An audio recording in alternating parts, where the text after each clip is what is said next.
तो बच्चों, मेरा नाम है वैभव और स्वागत है आपका अपनी कक्षा के YouTube प्लेटफॉर्म पर, जहां पर हम पढ़ने वाले हैं आज सोशल साइंस टर्म 2 में हिस्ट्री का चैप्टर नेशनलिज्म इन इंडिया। तो नेशनलिज्म इन इंडिया छोड़ते ही सुनते ही ना हमारे दिमाग में ये एक चीज़ आ जाती है कि अंग्रेजों भारत छोड़ो, है ना। तो जाहिर सी बात है, हाँ यहाँ पे हम अंग्रेजों को भगाएंगे, लेकिन उससे पहले थोड़ी सी स्टोरी समझ लेते हैं कि क्या हुआ था और कैसे हुआ था कि हमें नेशनलिज्म की ज़रूरत पड़ी। देखो यार, 1612 यानी कि 1612 में एक ट्रेडिंग कंपनी इंडिया आती है जिसका नाम था ईस्ट इंडिया कंपनी। और वो क्यों आई थी इंडिया में? ट्रेड करने के लिए आई थी। जैसा कि हमें सबको पता है कि वो ट्रेड करने के अलावा उसने बाकी सारे काम किए। तो जब ट्रेड करने के अलावा उसने बाकी सारे काम किए, धीरे धीरे उसने इंडिया के एडमिनिस्ट्रेशन को अपने कंट्रोल में लेना स्टार्ट किया। तो एडमिनिस्ट्रेशन को कंट्रोल में लेने के लिए 1764 में बैटल ऑफ बक्सर के बाद उन्होंने सारे के सारे एडमिनिस्ट्रेटिव पावर्स अपने कंट्रोल में लेना स्टार्ट कर दिया। बैटल ऑफ बक्सर से ब्रिटिश ईस्ट इंडिया कंपनी एक इंपीरियलिस्टिक पावर बन गई एक ट्रेडिंग कंपनी के थ्रू, यानी कि वो ट्रेडिंग कंपनी के थ्रू उसने इंडिया का इंपीरियलिज्म कर लिया, यानी कि इंडिया को अपनी कॉलोनी बनाना शुरू कर दिया ब्रिटेन की महारानी के बिहाफ पे। ठीक है, अब यहाँ पे कहानी जो बेसिकली हम यहाँ पढ़ने वाले हैं इस चैप्टर में, वो पढ़ेंगे फर्स्ट वर्ल्ड वॉर से। 1914 से 1918 तक फर्स्ट वर्ल्ड वॉर होता है, जहाँ पे मेन कहानी क्या थी कि फर्स्ट वर्ल्ड वॉर का एक साइड इफेक्ट था कि ब्रिटिशर्स ने अपने खर्चे पूरे करने के लिए इंडियंस के ऊपर इनकम टैक्स इंट्रोड्यूस कर दिया। बाकी जो कस्टम ड्यूटीज़ थी वो भी बढ़ा दी, चीज़ें इंडिया में महंगी होती जा रही थी। साथ ही साथ एक और मूव उनका कि इंडिया में जो गांव वाले थे लोगों का फोर्स्ड रिक्रूटमेंट करना स्टार्ट कर दिया कि आप चल के फर्स्ट वर्ल्ड वॉर में ब्रिटिश आर्मी की तरफ से लड़ो। ये कुछ गलतियां हुई ब्रिटिशर से। यहीं पे इसी बीच में 1915 में एंट्री होती है महात्मा गांधी की, जो साउथ अफ्रीका से अपना एक वेपन लेके आते हैं, जिस वेपन का नाम था सत्याग्रह, है ना। वेपन का नाम सुनकर तुम्हारे दिमाग में आया होगा यार, महात्मा गांधी और वेपन, वो तो लाठी लेके घूमते थे। नहीं, अहिंसा का पाठ पढ़ाने के लिए वो सत्याग्रह का एक वेपन लेके आते हैं। उस वेपन में उन्होंने सिखाया कि जो सत्याग्रह है ना, सत्याग्रह में कुछ नहीं है, सत्याग्रह में आपको कोई वायलेंट फोर्स यूज़ नहीं करना है, यानी कि अहिंसा का रास्ता अपनाओ। तो जो आपका ओप्रेसर है ना एक दिन उसको भी समझ में आएगा कि भैया आप जो हमें दबा रहे हो ना कि ये सच है, तो वो आपको सच का साथ हमेशा जीतता है, तो सच जीत जाएगा। तो इसी को गांधी जी ने सत्याग्रह किया। गांधी जी ने कहा मेरा ट्राइड एंड टेस्टेड फॉर्मूला है। कहाँ पे? ये फॉर्मूला मैंने साउथ अफ्रीका में पूरे का पूरा ट्राई किया है। अब गांधी जी यहाँ पे बोलते हैं कि भाई देखो, अब मैं इसको तुम्हें अप्लाई करके दिखाने के लिए वो इंडिया घूमते, तो उन्हें एक जगह मिलती है चंपारण। 1917 में वो यहाँ पे इंडिया के लोगों को चंपारण सत्याग्रह में क्या था, चंपारण सत्याग्रह करते हैं। तो वहाँ पे वो बेसिकली सत्याग्रह था इंडिगो कल्टीवेटर्स के लिए। गांधी जी जीत जाते हैं, मीन्स कामयाब हो जाते हैं। फिर उसके बाद 1918 में दो सत्याग्रह करते हैं, एक था खेड़ा सत्याग्रह और एक था अहमदाबाद मिल स्ट्राइक। खेड़ा सत्याग्रह बेसिकली किसके लिए था? पीजेंट्स के लिए था, जो वहाँ पे फार्मर्स थे। फार्मर्स की जो खेती है वो बहुत ज़्यादा बेकार हो जाती है सूखा पड़ने की वजह से। तो वो कहते हैं कि हमारे रेवेन्यू को डिक्रीज़ करो, तो ब्रिटिश गवर्नमेंट मना कर रही होती है। जैसे गांधी जी, ब्रिटिश गवर्नमेंट मना कर रही, ब्रिटिश गवर्नमेंट हाँ कर देती है कि ठीक है आपका रेवेन्यू माफ़। वही सेम चीज़ अहमदाबाद मिल स्ट्राइक में होती है। अहमदाबाद मिल स्ट्राइक में क्या हुआ था? अहमदाबाद मिल स्ट्राइक में गांधी जी क्या कर रहे थे? गांधी जी ने कहा कि भैया जो ये वर्कर्स बैठे हैं इनका वेजेस बढ़ाओ। तो गांधी जी यहाँ भी सक्सेसफुल हो जाते हैं। अब ब्रिटिशर्स का दिमाग घूमता है और अपना शैतानी दिमाग चालू करते हैं और कहते हैं यार ऐसे चलता रहा तो गांधी जी तो हमारी क्या कर देंगे, सिंपल सी लैंग्वेज में वाट लगा देंगे। तो वाट लगाने के लिए उन्होंने क्या कहा, गांधी जी को रोकने के लिए एक एक्ट इंट्रोड्यूस किया और गांधी जी जैसे और पॉलिटिकल जो लीडर्स थे उनको रोकने के लिए एक एक्ट इंट्रोड्यूस किया जिसका नाम था रॉवलेट एक्ट। रॉवलेट एक्ट क्या था? बेसिकली रॉवलेट एक्ट कुछ नहीं था, एक तरीके का ऐसा एक्ट था जिसने ब्रिटिश गवर्नमेंट को बहुत ज़्यादा पावर्स दे दी थी। उस पावर्स की वजह से ब्रिटिश गवर्नमेंट किसी को भी 2 साल के लिए अरेस्ट कर सकती थी। इसी के साथ गांधी जी कहते हैं कि यहाँ पे भी हम सत्याग्रह करेंगे और गांधी जी इंट्रोड्यूस करते हैं रॉलेट सत्याग्रह। जैसे ही रॉलेट सत्याग्रह ऊपर बढ़ता है, मीन्स आगे बढ़ता है, आगे बढ़ते बढ़ते वहाँ पे ब्रिटिश गवर्नमेंट को समझ में आ जाता है कि हमें इंडियंस को रोकना होगा और वो मार्शल लॉ इम्पोज कर देते हैं और मार्शल लॉ की जिम्मेदारी जाती है जनरल डायर के हाथ में। वो खूंखार दरिंदा जिसने जलियांवाला बाग मैसेकर कराया, क्या जलियांवाला बाग पहुंचता है 1919 में, जहां लोग बैसाखी का मेला अब क्या कर रहे थे, बैसाखी के मेले में लोग इकट्ठा हुए थे, वो उस जलियांवाला बाग के सारे एंट्री और एग्जिट को बंद करके वहाँ लोगों के ऊपर गोलियां चला देता है। लगभग 1650 गोलियां चलती हैं, जिसमें 300 से ज़्यादा लोग मारे गए और 1200 से ज़्यादा लोग घायल हो जाते हैं। एक ऑफिशियल डेटा है, जबकि कहानी कुछ और कह सकती है, इससे भी ज़्यादा लोग हो सकते हैं। यहीं पे गांधी जी कहते हैं चलो भाई रॉलेट सत्याग्रह को वापस ले लेते हैं गांधी जी। रॉलेट सत्याग्रह वापस होता है। अब गांधी जी कहते हैं कि यार हमें करना है non cooperation movement. Non cooperation movement में एक दिक्कत थी। क्या दिक्कत थी नॉन कोऑपरेशन मूवमेंट में? कि भैया गांधी जी ने कहा कि इंडियंस यूनाइट नहीं है, इन्हें यूनाइट करना बहुत ज़रूरी है। वहाँ फर्स्ट वर्ल्ड वॉर के बाद ब्रिटिशर्स ने एक गलती कर दी थी कि जो टर्की का ऑटोमन एम्पायर था, उसका जो हेड था, उसको हिंदी में हम खलीफा, इंग्लिश में कैलिफ बोलते हैं, उसको हटा दिया था। तो पूरे वर्ल्ड के मुस्लिम्स ब्रिटिशर्स के अगेंस्ट हो जाते हैं कि नहीं भाई आप इसको दोबारा से रीइंस्टॉल करो खलीफा की गद्दी पर। तो इंडिया में भी दो भाई मोहम्मद अली और शौकत अली एक मूवमेंट इंट्रोड्यूस करते हैं जिसका नाम था खिलाफत मूवमेंट। वो कब इंट्रोड्यूस हुआ था? 1919 में इंट्रोड्यूस हुआ था। 1920 में गांधी जी कहते हैं कि हमें अगर नॉन कोऑपरेशन मूवमेंट चलाना है तो हिंदू और मुस्लिम एक साथ चाहिए। तो वो मोहम्मद अली और शौकत अली से मिलते हैं और अपना एक नया मूवमेंट स्टार्ट करते हैं। कौन सा? नॉन कोऑपरेशन खिलाफत मूवमेंट। जनवरी 1921 में स्टार्ट होता है, बहुत कम टाइम के लिए चलता है। 1922 में चौरी चौरा का इंसिडेंट होता है जिसमें 22 पुलिस वालों को जिंदा जला दिया जाता है, तो गांधी जी इसको भी वापस ले लेते हैं। वहीं 1922 में स्वराज पार्टी का गठन होता है जिसको मोतीलाल नेहरू और CR दास बनाते हैं। उसके बाद साइमन कमीशन 1927 में बनाया जाता है इंडिया में कॉन्स्टिट्यूशन के रिव्यू के लिए। 1928 में हम साइमन कहते हैं साइमन गो बैक, ठीक है, हम साइमन को वापस भगा देते हैं। अब कहीं ना कहीं जो भूमिका बन रही है या जो नींव डाली जा रही है या जो बेस बनाया जा रहा है वो बेस बनता है सिविल डिसओबीडियंस मूवमेंट का। तो गांधी जी अपनी 11 मांगे लिख के देते हैं किसको? इरविन को, जिनमें से एक मांग थी कि नमक पर जो टैक्स लगता है उसको हटा दिया जाए। इरविन सीरियसली नहीं लेते गांधी को। अब गांधी जी क्या करते हैं? 31 जनवरी 1930 को एक लेटर लिखते हैं लॉर्ड इरविन को कि भाई साहब आपने मेरी बात का जवाब नहीं दिया और अगर आप 11 मार्च तक कोई डिसीजन नहीं लेते हो तो 12 मार्च को मैं सिविल डिसओबीडियंस लॉन्च कर दूंगा। और गांधी जी 12 मार्च को क्या करते हैं? सिविल डिसओबीडियंस मूवमेंट स्टार्ट कर देते हैं। कहां से? दांडी मार्च, जिसको बोला जाता है साबरमती आश्रम से। गांधी जी 78 सत्याग्रही यानी कि 78 सत्याग्रही के साथ आगे चलते हैं और पहुंचते हैं दांडी। 10 अप्रैल को नमक उठा के नमक कानून तोड़ते हैं कि भैया ये नमक जो है इंडियंस को यूनाइट करेगा, ये सोच के। क्यों? क्योंकि नमक हर कोई यूज़ करता है, कोई गरीब है, कोई अमीर है, कोई किसी भी कास्ट से है, किसी भी रिलीजन से, हर कोई यूज़ करता है, तो इंडिया को यूनाइट करने के काम पे आता है। तो बहुत अच्छा पेस पकड़ता है जो सिविल डिसओबीडियंस मूवमेंट है। अंग्रेज बुद्धि बहुत तेज थी। 1930 में 1930 में फर्स्ट राउंड टेबल कॉन्फ्रेंस चल रहा होता है जहाँ पे कांग्रेस पार्टिसिपेट नहीं करती। वहाँ से ब्रिटिश गवर्नमेंट कहती कि भाई कांग्रेस एक मेजर पॉलिटिकल पार्टी है तो हमें क्या करना चाहिए, यहाँ पे कांग्रेस को बुलाना चाहिए। कांग्रेस को बुलाने के लिए वो क्या करते हैं? इरविन को जिम्मेदारी देते हैं। 5 मार्च 1931 को इरविन और गांधी के बीच में एक समझौता होता है जिसमें दो बातें मेन थी कि एक तो सिविल डिसओबीडियंस मूवमेंट को रोक दिया जाएगा और Gandhi ji round table conference में पार्टिसिपेट करने वाले हैं। तो Gandhi ji round table conference में जाते हैं 1931 में, लेकिन वो बीच में ही छोड़ के आ जाते हैं क्योंकि वहां पे बात चल रही थी सेपरेट इलेक्टोरेट की कि मुस्लिम्स को और दलित्स को एक सेपरेट इलेक्टोरेट दिया जाए। गांधी जी इस बात से नाराज होकर बीच में ही छोड़ के आ जाते हैं और सिविल डिसओबीडियंस मूवमेंट को दोबारा से रीलॉन्च करने की कोशिश करते हैं, लेकिन इस बार सिविल डिसओबीडियंस मूवमेंट वो मोमेंटम नहीं पकड़ पाता।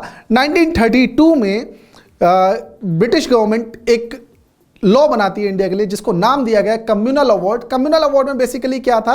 कम्युनल अवार्ड के थ्रू ब्रिटिशर्स ने दलित्स और मुस्लिम्स को क्या दे दी थी?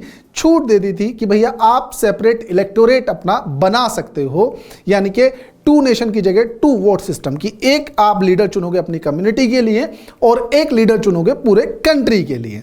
ये था सेपरेट इलेक्टोरेट। ठीक, तो सेपरेट इलेक्टोरेट से गांधी जी नाराज होते हैं कि इससे तो देश टूट जाएगा, और उस टाइम पे गांधी जी थे पूना की यरवड़ा जेल में। यरवड़ा जेल में गांधी जी भूख हड़ताल पर जाते हैं और कहते हैं कि जब तक ये कम्युनल इलेक्टोरेट या जो कम्युनल अवार्ड है वापस नहीं होगा, मैं भूख हड़ताल नहीं तोड़ूंगा। अंबेडकर को ये बात समझ में आती है। सितंबर 1932 में अंबेडकर गांधी जी से जाके मिलते हैं और एक पैक्ट साइन करते हैं जिसको नाम दिया जाता है पूना पैक्ट। पूना पैक्ट के बाद जो दलित हैं और मुस्लिम्स हैं उनको रिजर्वेशन की बात कही जाती है कि जो लेजिस्लेटिव असेंबली बनेगी उसमें हम इनको सीट्स रिजर्व कर देंगे। साथ ही इस चैप्टर में हम और क्या पढ़ने वाले हैं, कलेक्टिव बिलोंगिंगनेस को पढ़ने वाले हैं कि लोगों के अंदर एकता की भावना, नेशनलिज्म की भावना कैसे बढ़ाई गई या कैसे भरी गई। तो सिंपल सा फंडा है, जैसे ही हम अपना कोई नेशनल सिंबल देखते हैं हमारे अंदर एक जोश बढ़ जाता है, जैसे कि हमारा नेशनल फ्लैग। तो जो नेशनल फ्लैग्स बने नए नए, है ना, मैडम भीखाजी कामा ने, महात्मा गांधी ने, और जो आज का मैडम मॉडर्न फ्लैग है हमारा वो किसने बनाया, वो बनाया है बंगाली वेंकैया ने। तो ये सारे फ्लैग्स के बारे में। वहीं पे बंकिम चंद्र चटर्जी ने एक गीत लिखा जिसको आज की डेट में हम नेशनल सॉन्ग बोलते हैं, वंदे मातरम भी लिखा गया। वहीं अभिनंदननाथ टैगोर ने इंडिया को एक मदर फिगर में दिखाया, यानी कि भारत माता की एक इमेज बनाई। तो ये कुछ चीज़ें हैं जो इस चैप्टर में हम पढ़ने वाले हैं। तो चलिए शुरू करते हैं। तो बच्चों कैसे हो सभी, स्वागत है। देखो टर्म 2 आने वाला है और टर्म 2 आने के साथ तुम्हारी टेंशन शुरू हो गई, यार सोशल साइंस पूरे साल तो पढ़ा नहीं और अब कैसे पढ़ेंगे। और दूसरी टेंशन एक और स्टार्ट हो गई, क्या कि भैया जो पेपर होने वाला है वो सब्जेक्टिव होने वाला है। 9th और 10th तो पूरा हमने ऑब्जेक्टिव में, 9th और पूरा टर्म 1 जो है वो पूरा ऑब्जेक्टिव में निकाल दिया, 10th का भी, अब सब्जेक्टिव आना है। तो टेंशन ये शुरू हो गई होगी। तो बिल्कुल टेंशन लेने की ज़रूरत नहीं है। टर्म 2 के चैप्टर्स और नोट्स हम तुम्हारे साथ लेकर आ रहे हैं, पूरी की पूरी सीरीज़। टर्म 2 के जितने भी चैप्टर्स हैं सोशल साइंस में वो, और उनके नोट्स तो तुम्हें डिस्क्रिप्शन बॉक्स में मिल ही जाएंगे, जो बोर्ड टॉपर के साथ हम लोगों ने बनाए हैं मिलके, कि जिससे तुम्हारी मेहनत बिल्कुल, कहते हैं ना, मेहनत तो करनी पड़ेगी यार, लेकिन आधी हो जाएगी मेहनत। ठीक है, तो चैप्टर को ठीक से समझना, बहुत आराम से समझना। नेशनलिज्म इन इंडिया चैप्टर है, बहुत इंपॉर्टेंट चैप्टर है। तो यानी कि अगर मैं टर्म 2 की बात मानूँ तो टर्म 2 में ये लगभग, अगर तुम्हारा पेपर 80 मार्क्स का होता है तो लगभग, पहले जब 80 मार्क्स का पेपर हुआ करता था और पूरा सिलेबस डिडक्टेड नहीं था तो उस टाइम पे 8 मार्क्स तक के क्वेश्चन इसमें से आ जाया करते थे। तो इस बार जैसा कि मान के चल रहे हैं कि डिडक्टेड है तो जस्ट डबल, लगभग 16 मार्क्स तक का पेपर यहाँ से आने के चांसेस हैं। बहुत इंपॉर्टेंट चैप्टर है टर्म 2 में, नेशनलिज्म इन इंडिया। ठीक है, सिलेबस रिड्यूस हुआ तब भी ये सिलेबस में से नहीं हटा है, ये तुम्हें सबको पता है। तो चलिए शुरू करते हैं। आज का जो चैप्टर है हमारा, क्या नाम है, नेशनलिज्म इन इंडिया।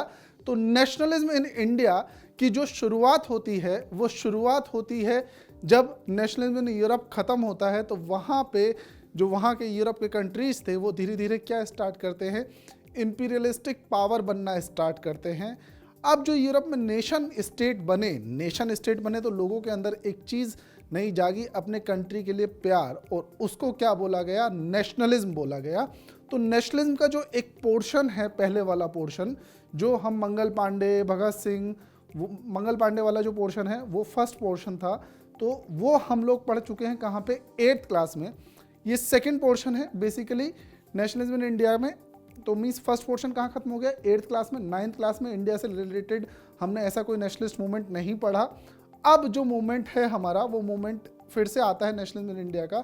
तो जो फर्स्ट फेज था वो खत्म हो गया, ये सेकंड फेज है जब यहाँ पे एंट्री होनी है किसकी, महात्मा गांधी की। तो महात्मा गांधी के बारे में यहाँ पे हम पढ़ेंगे कि महात्मा गांधी ने कैसे कैसे पूरे कंट्री को एक यूनाइट किया, और यूनाइट करने के बाद यहाँ पे बहुत सारी चीज़ें चेंज की। तो देखो सबसे पहली चीज़, नेशनलिज्म का मीनिंग क्या होता है। नेशनलिज्म का मीनिंग क्या होता है, पीछे इमेज देख के तुम्हें समझ में आ गया होगा कि क्या होगा नेशनलिज्म का मीनिंग। बच्चा, नेशनलिज्म का मीनिंग होगा कि जब एक कंट्री में जितने भी लोग रह रहे हैं उनके अंदर एकता, यूनिटी की भावना आ जाए, इंटीग्रिटी की भावना आ जाए, या अखंडता की भावना आ जाए, तो उसको क्या बोलेंगे हम लोग, उसको बोलेंगे नेशनलिज्म की भावना। तो देखो जब नेशंस स्टेट बने तो वहाँ से कॉलोनीज बनी, तो कॉलोनीज के थ्रू क्या हुआ, एंटी कॉलोनियल मूवमेंट स्टार्ट हुए जहाँ जहाँ कॉलोनीज थी। तो इसकी शुरुआत जो सबसे पहले हुई, मीन्स अलग अलग कंट्रीज में होना स्टार्ट हुई, तो इंडिया में भी एंटी कॉलोनियल सेंटिमेंट्स स्टार्ट हुए। उस एंटी कॉलोनियल सेंटिमेंट्स की वजह से लोग इकट्ठा हुए, किसके अगेंस्ट? जो कॉलोनियल पावर थी उनके अगेंस्ट। तो उसकी वजह से जो इंडिया में मूवमेंट स्टार्ट हुआ उसको बोला नेशनलिज्म मूवमेंट। और वहाँ पे जो नेशनलिज्म की भावना थी, लोगों में एकता की भावना, यूनिटी की जो भावना बढ़ी, उस पॉइंट को हमने बोल दिया कि भैया ये क्या हो गया, नेशनलिज्म फीलिंग जो है लोगों के अंदर आती जा रही है। ठीक है, अब growth of nationalism in India की बात करूं तो देखो वही सेम चीज, unity in the process of the struggle with colonization, colonialism, यानी कि हमने क्या देखा, यूनिटी इकट्ठा करना स्टार्ट कर दी। कहां से यूनाइट होने लगे एंटी कॉलोनियल मूवमेंट की वजह से, है ना। तो अब कॉलोनियलिज्म है क्या? कॉलोनियलिज्म ऐसे समझो कि जब कोई दूसरा कंट्री एक कंट्री को कंट्रोल कर लेता है पॉलिटिकली और इकोनॉमिकली, तो उसको बोलते हैं हम कॉलोनियलिज्म। तो हमें क्या कर लग रहा था कि अंग्रेज हमारे ऊपर क्या कर रहे हैं, अत्याचार कर रहे हैं। तो अंग्रेजों को यहाँ से भगाने के लिए हमने जो मूवमेंट स्टार्ट किया वो मूवमेंट था एंटी कॉलोनियल मूवमेंट। तो उस एंटी कॉलोनियल मूवमेंट की वजह से हमारे यहाँ पे जितने भी डिफरेंट कम्युनिटीज़ रह रहे थे, डिफरेंट कास्ट थे, डिफरेंट क्रीड थे, सब एक साथ इकट्ठा हुए कि हाँ अंग्रेजों भारत छोड़ो, हमें अंग्रेजों को इंडिया से भगाना है।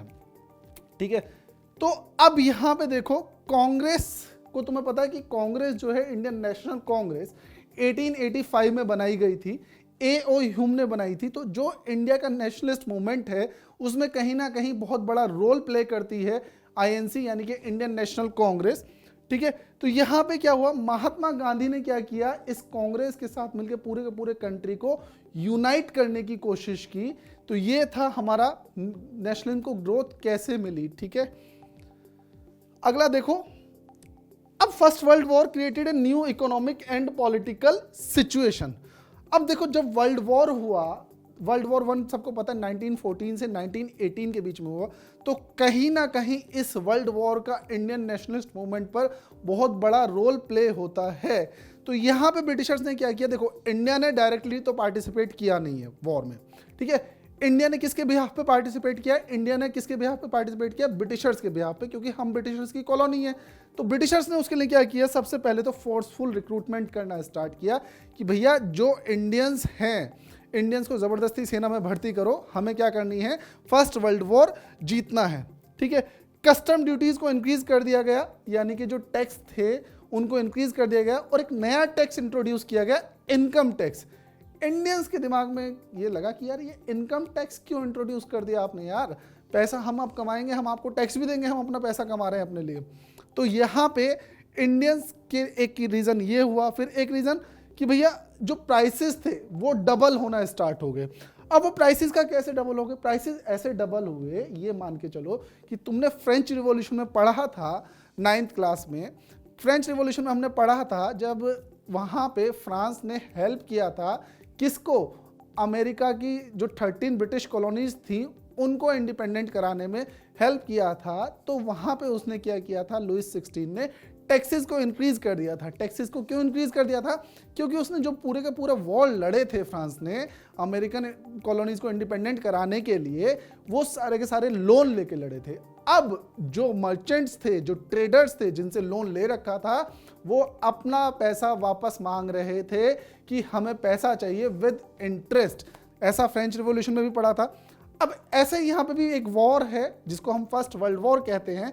तो इस फर्स्ट वर्ल्ड वॉर में भी क्या हुआ होगा, फर्स्ट वर्ल्ड वॉर भी उन्होंने अपनी जेब से तो पैसा लगाया नहीं होगा, उन्होंने भी पैसा उधार लिया था।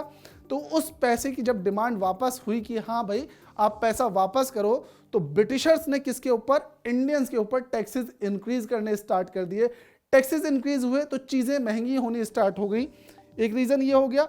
ठीक है, दूसरा food shortage due to crop failure in many parts of India. उस टाइम पे इंडिया में जो एग्रीकल्चर होता था, एग्रीकल्चर में जो हम कहते हैं टेक्नोलॉजी यूज किया करते थे, वो इतना एडवांस टेक्नोलॉजी नहीं थी, प्रिमिटिव मेथड यूज किया करते थे, है ना। प्रिमिटिव मेथड यूज किया करते थे, यानी कि जो हैंड टूल्स हैं, है ना, उनका यूज किया करते थे, जिसकी वजह से सूखा वगैरह हो जाता था तो पूरी की पूरी फसल बिगड़ जाती थी। कहीं ना कहीं इंडियंस जो खेती के लिए डिपेंडेंट थे वो किसके ऊपर डिपेंडेंट थे बच्चा? वो डिपेंडेंट थे बारिश के ऊपर। यानी कि अगर बारिश नहीं हुई, लगान मूवी में देखा होगा ना, है ना गाना आमिर खान का कि भैया कौन सा, घनघोर बादल आते हैं, जब वो बादल आते हैं वो बारिश भी नहीं पड़ती। तो वही सेम सीन था कि उसकी वजह से क्रॉप फेलियर हो गया। अब वहीं पे उसी टाइम पे, जैसे इस टाइम पे पेंडेमिक आया हुआ है ना भाई, 1920, उस टाइम पे 1920 के आसपास भी एक पेंडेमिक आया था जिसको इन्फ्लुएंजा बोला था, है ना, एपिडेमिक बोला था, पेंडेमिक नहीं एपिडेमिक, है ना। अभी क्या है हमारे यहाँ पे क्या आया हुआ है? कोरोना आया हुआ है। उस टाइम पे 1920 में क्या आया था? इन्फ्लुएंजा आया था। तो सोचो कि लगभग चलता रहता है ना। तो ये भी एक रीज़न था कि हाँ भाई हमें ब्रिटिशर्स के अगेंस्ट लड़ाई लड़नी है। एक तो बीमारी, ऊपर से सब चीज़ें महंगी।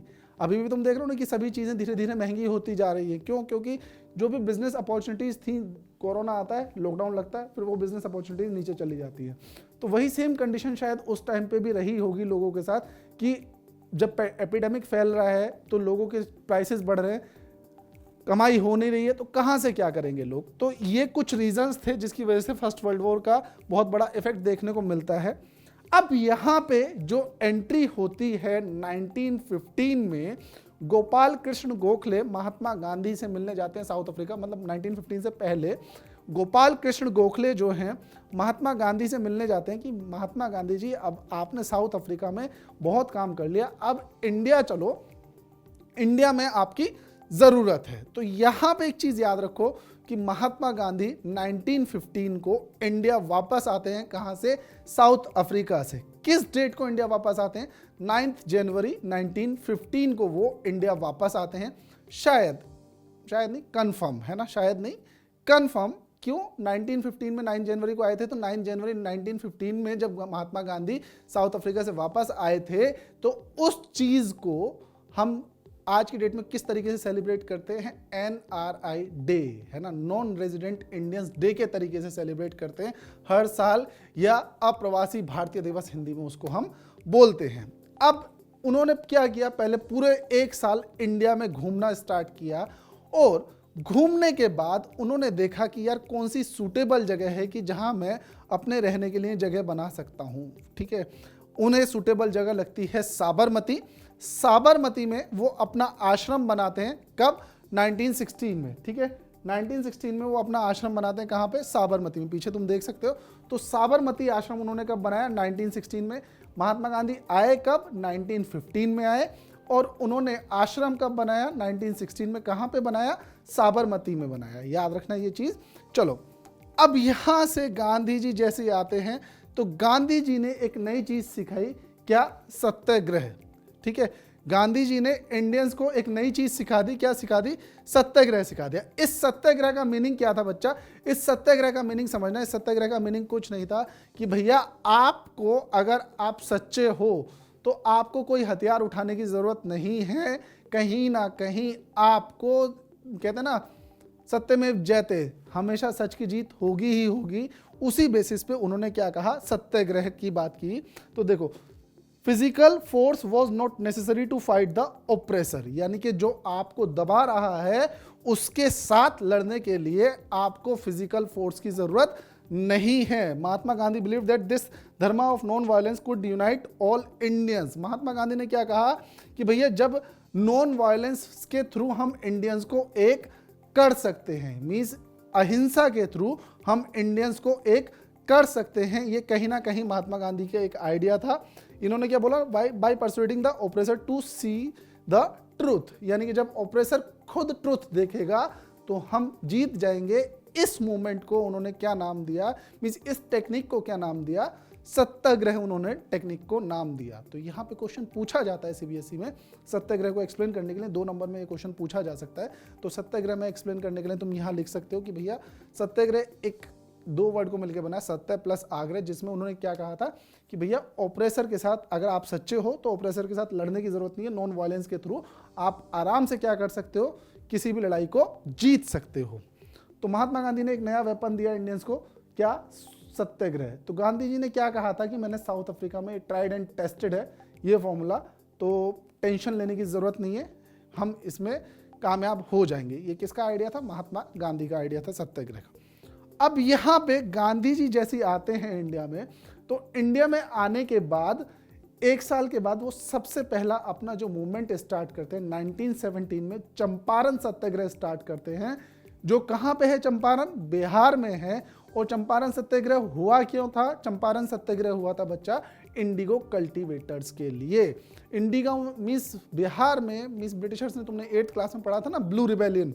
ब्लू रिबेलियन क्या था कि जो किसान नील की खेती किया करते थे उनके लिए मैंडेटरी होता था कि भैया आपको अपने खेत के 1/3 हिस्से पर क्या करना होगा, जो इंडिगो है इंडिगो को प्रोड्यूस करना होगा। लेकिन इंडिगो एक ऐसी क्रॉप थी जो भूमि को क्या करती थी, बंजर बनाती थी, यानी कि उसमें जो न्यूट्रिएंट्स थे उनको बहुत ज़्यादा लेती थी। उसकी वजह से वो क्या होता था, वहाँ पे बेकार हो जाता था उनका लैंड कल्टीवेशन के लिए। तो अभी देखो, पहले तो ये मामला प्रॉफिटेबल था, पहले शुरू में प्रॉफिटेबल था क्योंकि उस टाइम तक आर्टिफिशियल डाई इंट्रोड्यूस नहीं हुई थी इंटरनेशनल मार्केट में। लेकिन जैसे ही आर्टिफिशियल डाई की डिस्कवरी होती है तो इंडिगो की डिमांड मार्केट से कम हो जाती है। लेकिन ब्रिटिशर्स ज़बरदस्ती, कुछ लोग डेब्ट ट्रैप में फंसे हुए थे ब्रिटिशर्स के, तो उस वजह से वहाँ पे वो इंडिगो कल्टीवेशन करा रहे थे। अब महात्मा गांधी जैसे चंपारण सत्याग्रह करते हैं, तो चंपारण सत्याग्रह करते ही क्या होता है बच्चा, वो सक्सेस मिल जाती है उनको और ब्रिटिशर्स उनकी बात मान जाते हैं, ठीक है आपको इंडिगो कल्टीवेट करने की ज़रूरत नहीं है। अब गांधी जी अगला मूवमेंट 1918 में स्टार्ट करेंगे, कहाँ? खेड़ा, गुजरात। अब खेड़ा में क्या कंडीशन थी? खेड़ा गुजरात में पड़ता है, तो गुजरात में क्या कंडीशन थी? सूखा पड़ता है। तुमने सुना होगा महाराष्ट्र का एक विदर्भ रीजन और गुजरात का एक सौराष्ट्र रीजन, वहां पे बहुत ज्यादा सूखा पड़ जाता है बारिश ना होने की वजह से, ठीक है। तो वहां पे खेड़ा में गांधी जी ने ये मूवमेंट चलाया कि जो ब्रिटिश गवर्नमेंट थी उसने टैक्सेस इंक्रीज कर दिए थे और सूखा पड़ने की वजह से किसानों की फसल खराब हो गई थी, तो किसानों का कहना था कि हम टैक्स नहीं देंगे। इस मूवमेंट के लिए भी गांधी जी ने एक नया सत्याग्रह किया, खेड़ा सत्याग्रह 1918 में। तीसरा सत्याग्रह और करते हैं गांधी जी कब? 1918 में अहमदाबाद में ही करते हैं, गुजरात में। लेकिन वो क्या था, सत्याग्रह न होके एक भूख हड़ताल थी, हंगर स्ट्राइक थी। कब हुआ? 1918 में। अहमदाबाद मिल स्ट्राइक के नाम से फेमस है। अहमदाबाद मिल स्ट्राइक में क्या था कि जो इंडस्ट्रियलिस्ट थे, अहमदाबाद मिल का जो ओनर था, उसने वर्कर्स को वेजेस नहीं दिए थे, तो वेजेस उसके अगेंस्ट प्रोटेस्ट में बैठे हुए थे। जब गांधी जी इस मूवमेंट में पार्टिसिपेट करते हैं, मूवमेंट में पार्टिसिपेट करने के बाद जो मिल ओनर था वो ना कि सिर्फ उनका वेजेस नहीं देता, बल्कि जो उनके वेजेस होते हैं उनमें 35% इंक्रीज भी कर देता है। तो गांधी जी ने 3 मूवमेंट किए, लगातार 3 सत्याग्रह किए, 1917 में चंपारण, 1918 में खेड़ा और 1918 में अहमदाबाद मिल स्ट्राइक, ठीक है। इसके बाद अगला इंसिडेंट आएगा तुम्हारा रॉलेट एक्ट। रॉलेट एक्ट क्या था? रॉलेट एक्ट जो ब्रिटिश लेजिस्लेटिव काउंसिल थी उसके जो हेड थे इस कमेटी के, उनका नाम था रॉलेट। उनके नाम पे एक एक्ट बनता है जिसको नाम दिया गया रॉलेट एक्ट। रॉलेट एक्ट किसने किया? Imperial legislative council. Imperial legislative council ने इसको पास कर दिया, जबकि इंडियंस इसके अपोज में थे। इस रॉलेट एक्ट की स्पेशलिटी क्या थी? इस रॉलेट एक्ट की स्पेशलिटी ये थी कि ब्रिटिशर्स किसी को भी अरेस्ट कर सकते थे, कितने दिन के लिए? For 2 years without any warrant और विदाउट एनी ट्रायल। किसी ट्रायल के बिना और किसी वारंट के बिना 2 साल के लिए ब्रिटिशर्स किसी को भी अरेस्ट कर सकते थे। इंडियंस ने इसका अपोज किया, लेकिन तुम्हें पता है ब्रिटिशर्स कैसे कहते हैं ना, कुत्ते की तुम 12 साल नली में रखी टेढ़ी तिरछी की तिरछी। तो ब्रिटिशर्स इतनी आसानी से नहीं मानते थे। गांधी जी ने कहा कि भाई मैंने 3 सत्याग्रह कर चुका हूं, मैं 3 सत्याग्रह में मैं फेमस हो चुका हूं, मुझे पता है हम रॉलेट सत्याग्रह करेंगे। तो यहां से गांधी जी डिसाइड करते हैं क्या कि भैया हम क्या करने वाले हैं, अब हम करेंगे रॉलेट सत्याग्रह। रॉलेट सत्याग्रह क्या था? यानी कि बेसिकली जो रॉलेट है, रॉलेट एक्ट है, उसको पीछे हटाने के लिए हम कौन सा सत्याग्रह करेंगे? रॉलेट सत्याग्रह करेंगे।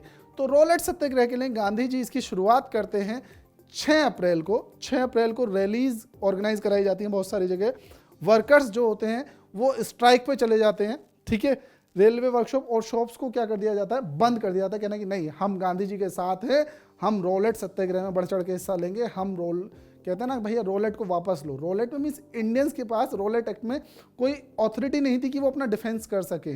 2 साल के लिए जेल तो जेल, बगैर किसी से पूछे, ना मजिस्ट्रेट से पूछना है ना कुछ करना है, और आदमी को जेल भेज दिया जाएगा। तो उस चक्कर में ये स्टार्ट होता है 6 अप्रैल को।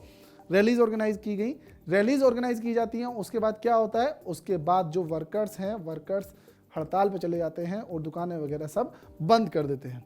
10 अप्रैल को पुलिस क्या करती है, अमृतसर में फायर कर देती है। ठीक है, लोकल लीडर्स को क्या कर दिया जाता है, उठा लिया जाता है। मेन 2 लीडर्स थे, कौन कौन, एक डॉक्टर सत्यपाल और एक डॉक्टर सैफुद्दीन किचलू, उनको अरेस्ट कर लिया जाता है। British administration clamp down on nationalist, यानी कि ब्रिटिश एडमिनिस्ट्रेशन जो है इंडियंस को दबाने की, कुचलने की कोशिश करनी स्टार्ट कर देता है। अब इससे क्या होता है, जब ब्रिटिशर्स इतना कुछ कर रहे हैं तो इंडियंस को गुस्सा आ जाता है, कहना कि नहीं अब हम ब्रिटिशर्स को सबक सिखा के रहेंगे। ब्रिटिशर्स को सबक सिखाने के लिए वहाँ पे क्या किया जाता है, वो लोग पोस्ट ऑफिस में, बैंक में डाका डालना, डाका नहीं कह सकते, मीन्स वहाँ पे तोड़फोड़ मचाना स्टार्ट कर देते हैं। इंडियंस क्या करते हैं, वहाँ पे तोड़फोड़ मचाना स्टार्ट कर देते हैं। इसकी वजह से मार्शल लॉ इम्पोज कर दिया जाता है पूरे इंडिया में। मार्शल लॉ एक तरीके से सेक्शन 144 कि आप प्रोटेस्ट के लिए या कहीं भी एक साथ इकट्ठा नहीं हो सकते, और उसकी कमांड दे दी जाती है किसको, जनरल डायर को। तो जनरल डायर भाई साहब क्या करते हैं, 13 अप्रैल 1919 को तुम्हें पता है क्या होता है, जलियांवाला बाग मैसेकर होता है। मींस अमृतसर में एक जगह है जलियांवाला बाग, जहां पे लोग बैसाखी का मेला सेलिब्रेट करने के लिए इकट्ठा हुए थे। कुछ प्रोटेस्टर्स भी थे कुछ प्रोटेस्टर्स भी थे, लेकिन यहां पे जनरल डायर क्या करता है, उस जलियांवाला बाग की सारी एंट्री और एग्जिट को बंद करके एक एग्जिट पे खुद खड़ा होकर सबको गोलियों से छलनी कर देता है। तो यहां तुम्हें समझ में आ ही रहा होगा कि लगभग 1650 गोलियां उस दिन चलाई गई थी जलियांवाला बाग में। ठीक है, तो इस तरीके से इंडिया में ये एक मूवमेंट जो था रोलेट सत्याग्रह बहुत ज़्यादा वायलेंट हो जाता है। मैप में पूछ लेता है जलियांवाला बाग कहाँ पे है, तो देखो पंजाब में बिल्कुल वाघा बॉर्डर, तुम्हें पता होगा जलियांवाला बाग अगर मैप में आ जाता है तुमसे पूछने के लिए तो तुम इसको फिल कर सकते हो। मैंने लोकेशन दिखा रखी है, तुम्हारे लिए बहुत ज़्यादा हेल्पफुल होगा। तो एग्जैक्ट इसी लोकेशन पे जहाँ ये ग्रीन कलर का मार्क है तो तुम कह सकते हो कि हाँ यहाँ पे अमृतसर है, यानी कि जलियांवाला बाग है। ठीक है, तो जलियांवाला बाग में तुम्हें कहानी समझ में आ गई कि भैया बैसाखी का दिन था, लोग इकट्ठा हुए थे बैसाखी का मेला सेलिब्रेट करने के लिए, लेकिन जनरल डायर उन्हें घेर के गोलियों से मार देता है। लगभग 1650 गोलियां मरती हैं, चलाई जाती हैं, बहुत सारे लोगों की डेथ हो जाती है वहाँ पे। ठीक है, तो देखो अब आगे क्या होता है, इसी चीज को आगे बढ़ाते हुए गांधी जी क्या स्टार्ट करते हैं। यहाँ पे देखो तुम पढ़ रहे हो खिलाफत मूवमेंट एंड नॉन कोऑपरेशन, खिलाफत एंड नॉन कोऑपरेशन मूवमेंट।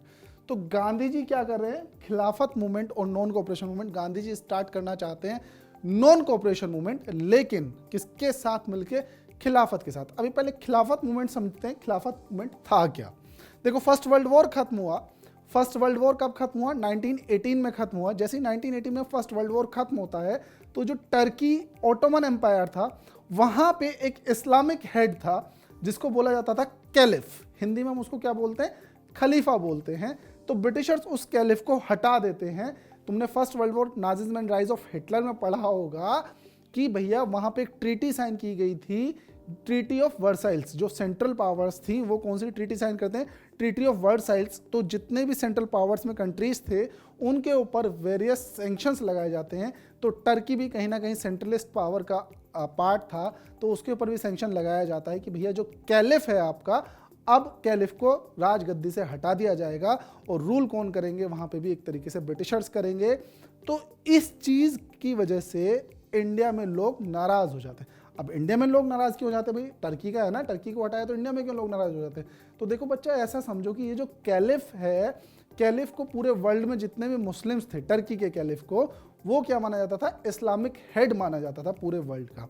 तो इंडिया में यहाँ पे क्या है कि एक खिलाफत कमेटी बनाई जाती है 1919 में कि भैया जो खलीफा है यानी कि जो कैलिफ है उसके पास जो पावर्स हैं वो उसको दोबारा से दे दी जाए, दोबारा से उसको वो पावर्स दे दी जाएं। तो इंडिया में खिलाफत कमेटी बनाई गई, कहाँ पे, बॉम्बे में। कब बनाई गई, 1919 में। तो यहाँ तुम इमेज में देख सकते हो कि ये जो कैलिफ है इसको हटा दिया जाता है। कब, फर्स्ट वर्ल्ड वॉर के बाद।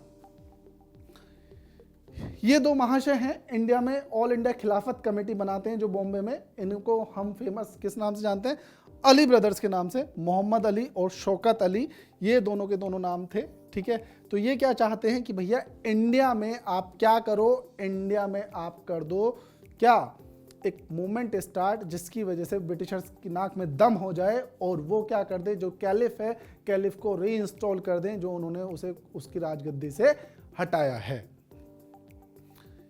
अब नॉन कोऑपरेशन और खिलाफत मूवमेंट। अब देखो बच्चा, यहां पे क्या है, गांधी जी ने देखा था कि 1905 में जब बंगाल का विभाजन हुआ, पार्टीशन ऑफ बंगाल हुआ, तो इंडियंस जो हैं, इंडियंस में हिंदू और मुस्लिम्स के बीच में बहुत ज़्यादा क्या आ गई हैं, दिक्कतें होना स्टार्ट हो गई हैं। तो वहाँ पे क्या होता है, गांधी जी कहते हैं कि भाई हमें क्या करना चाहिए, ऐसे में किसको सपोर्ट करना चाहिए, खिलाफत को सपोर्ट करना चाहिए, खिलाफत मूवमेंट को सपोर्ट करना चाहिए। तो सितंबर में क्या होता है, सितंबर 1920 में कांग्रेस का कैलकाटा सेशन होता है। ये भी पूछ लिया जाता है, कैलकाटा सेशन मैप में मैंने दिखा रखा है, सबको पता भी होगा कैलकाटा कहाँ पे है ना। तो यहाँ तुम देख सकते हो। तो कैलकाटा सेशन में डिसीजन लिया जाता है कि ठीक है, हम खिलाफत इशू को भी सपोर्ट करेंगे 1920 में सितंबर में। इसी बीच दिसंबर में नागपुर सेशन होता है 1920 में, है ना, जहां पे डिसीजन ले लिया जाता है कि हाँ अब हम खिलाफत मूवमेंट को लॉन्च करते हैं। और खिलाफत movement means non cooperation movement को लॉन्च करते हैं। तो नॉन कोऑपरेशन मूवमेंट और खिलाफत मूवमेंट को मर्ज करने का जो डिसीजन लिया गया वो कहाँ पे लिया गया था बच्चा, कैलकाटा सेशन 1920 में। नागपुर सेशन में इनको मर्ज करके लॉन्च कर दिया जाता है। नागपुर सेशन कब हुआ था, दिसंबर 1920 में। तो क्रोनोलॉजी में याद रखना, पहले कैलकाटा सेशन, बाद में नागपुर सेशन। उसके बाद क्या होता है, देखो उसके बाद क्या होता है कि भैया नॉन कोऑपरेशन इतना जरूरी क्यों है। गांधी जी ने 1909 में एक बुक लिखी थी, हिंद स्वराज। कहां पे, 1909 में, जब तक वो इंडिया नहीं आए थे तभी उन्होंने एक किताब लिख दी थी जिस किताब का नाम था हिंद स्वराज। उन्होंने ये कहा था उस किताब में कि जो ब्रिटिशर्स हैं, ब्रिटिशर्स इंडिया में जो रूल कर पा रहे हैं वो इंडियंस के कोऑपरेशन की वजह से कर पा रहे हैं। अगर इंडियंस ब्रिटिशर्स को कोऑपरेट करना छोड़ दें तो ब्रिटिशर्स बहुत जल्दी इंडिया को छोड़ के चले जाएंगे। तो इसलिए यहां पे बात की जाती है नॉन कोऑपरेशन मूवमेंट की, कि गांधी जी चाहते थे कि इंडिया में क्या शुरू किया जाए, नॉन कोऑपरेशन मूवमेंट शुरू किया जाए। अब यहां से समझना कैसे स्टार्ट होता है। इसकी शुरुआत होती है कि सबसे पहले लोग अपने टाइटल्स को सरेंडर कर दो। गांधी जी ने कहा कि भैया ये जो ब्रिटिशर्स हैं ना बहुत चालाक लोमड़ी हैं। कैसे चालाक लोमड़ी हैं कि जो गरीब इंडियंस हैं उनको तो ये पूछते भी नहीं, जो पैसे वाले इंडियंस हैं उनको टाइटल्स दे देते हैं, कहीं नाइटहुड का टाइटल दे देते हैं, कहीं किसी सर का टाइटल दे देते हैं, कहीं मैडम का टाइटल दे देते हैं। तो इन टाइटल्स को सबसे पहले आप क्या करो, छोड़ना स्टार्ट करो। हेडमास्टर टीचर्स ने क्या किया, और जो वकील थे, हेडमास्टर और टीचर्स ने क्या किया, स्कूल्स को छोड़ दिया। वकीलों ने जो अपने लीगल प्रैक्टिस करते थे उन्होंने कोर्ट्स को छोड़ दिया। ठीक है, अब यहाँ पे लोगों ने क्या स्टार्ट किया कि भैया हमें फॉरेन गुड्स की ज़रूरत नहीं है, जो फॉरेन गुड्स हैं उनको डिस्कार्ड करना स्टार्ट कर दिया कि भैया नहीं चाहिए हमें फॉरेन गुड्स। ठीक है, कि स्वदेशी अपनाओ, स्वदेशी अपनाओ। तो गांधी जी का जो कहानी थी स्वदेशी अपनाओ मीन्स जो वो चाहते थे कि इंडियंस को फॉरेन गुड्स को बॉयकॉट करना चाहिए, तो यहाँ पे इंडियंस ने फॉरेन गुड्स को बॉयकॉट करना स्टार्ट कर दिया। तो अगर आप 1921 से 1922 का जो इंपोर्ट देखोगे फॉरेन गुड्स का, 107 मिलियन से घट के कितना हो गया, वो 52 मिलियन के अप्रोक्स हो गया था, यानी कि जस्ट आधा रह गया था, है ना। तो उसका बहुत फर्क पड़ा इस मूवमेंट का कि हाँ जो ब्रिटिशर्स की इकोनॉमी थी वो धीरे धीरे घटने लगी थी। अब इंडियंस का सामान खरीदना था तो जो इंडियन बिजनेसमैन थे वो बढ़ने लगे थे। Boycott of civil services, army, यानी कि जितने भी ब्रिटिश इंस्टीट्यूशंस हैं उनका सबका बॉयकॉट कर दो। Boycott of foreign goods, liquor shops were picketed and foreign cloths were burnt, huge bonfires, यानी कि जो फॉरेन गुड्स थे, फॉरेन कपड़े थे, उनको क्या करता था, बोन फायर की तरह आग लगा दी जाती थी। ये बहुत फेमस हुआ, बहुत तेजी के साथ मूवमेंट चल रहा था, non cooperation movement. Students left government controlled school, students ने भी स्कूल छोड़ना शुरू कर दिया। स्टूडेंट्स पढ़ना ही कहाँ चाहते हैं, है? क्या कह रहे हो, स्टूडेंट्स पढ़ना ही नहीं चाहते भाई। कहना सर हमारे टाइम में नहीं हुआ है।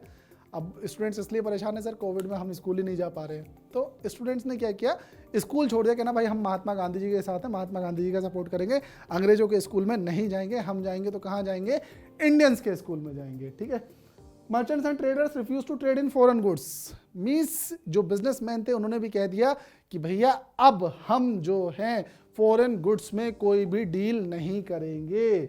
The council elections for boycott, हाँ याद रखना यहाँ पे बहुत इंपॉर्टेंट पॉइंट बनता है कि काउंसिल इलेक्शंस को बॉयकॉट करने की बात की गई। कोई भी पार्टी काउंसिल इलेक्शंस नहीं लड़ेगी। सिर्फ मद्रास में एक जस्टिस पार्टी थी जिसने काउंसिल इलेक्शन में पार्टिसिपेट किया। याद रखना कि मद्रास की जस्टिस पार्टी ने सिर्फ काउंसिल इलेक्शन में पार्टिसिपेट किया, बाकी किसी भी पार्टी ने काउंसिल इलेक्शंस में पार्टिसिपेट नहीं किया। ठीक है, अब यहां पे आगे चलते हैं।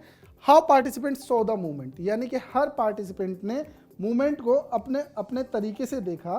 तो अपने अपने तरीके से कैसे देखा होगा उसने मूवमेंट को, इसके बारे में बात करते हैं। तो देखो, सबसे पहले बात आती है टाउन्स में मूवमेंट की क्या स्थिति थी। ठीक है, वही जैसा बताया कि भैया सबने क्या किया टाउन्स में कि जो फॉरेन गुड्स थे उनको बॉयकॉट कर दिया, स्कूल्स कॉलेजेस सब छोड़ दिए, और सब ने क्या कहा कि भैया खादी पहनेंगे। अब गांधी जी ने कहा खादी पहनो, मीन्स ये वो टाइम पीरियड था जिसमें चरखा को बहुत ज़्यादा पॉपुलराइज किया गया।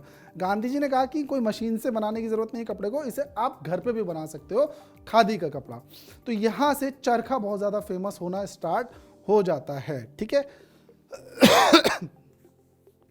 रिबेलियन इन कंट्री साइड, जो कंट्री साइड्स में जो पीजेंट्स थे, पीजेंट्स ने उस मूवमेंट को, किसी ने मतलब बता दिया कि भाई सबने, हर किसी ने इस नॉन कोऑपरेशन मूवमेंट को अपने तरीके से समझा कि किसी ने कहा भाई गांधी राज आ गया, गांधी जी क्या करेंगे, लोगों को जमीन दिलाने वाले हैं।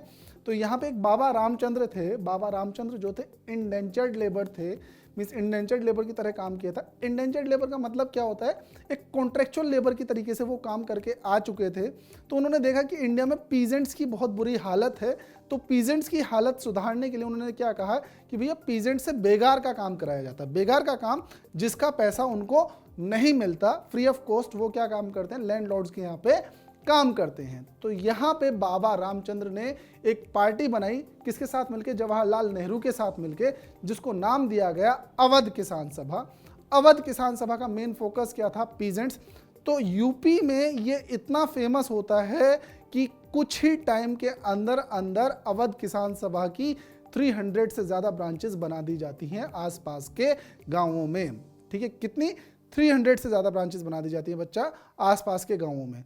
तो अब यहाँ पे जो अगली कहानी आती है, अगली कहानी समझो कि एक कहानी और है यहाँ पे, many people miss interpret the ideas of Gandhi. मैंने बताया ना कि मिस इंटरप्रेट कैसे, हर किसी ने अपने तरीके से समझा।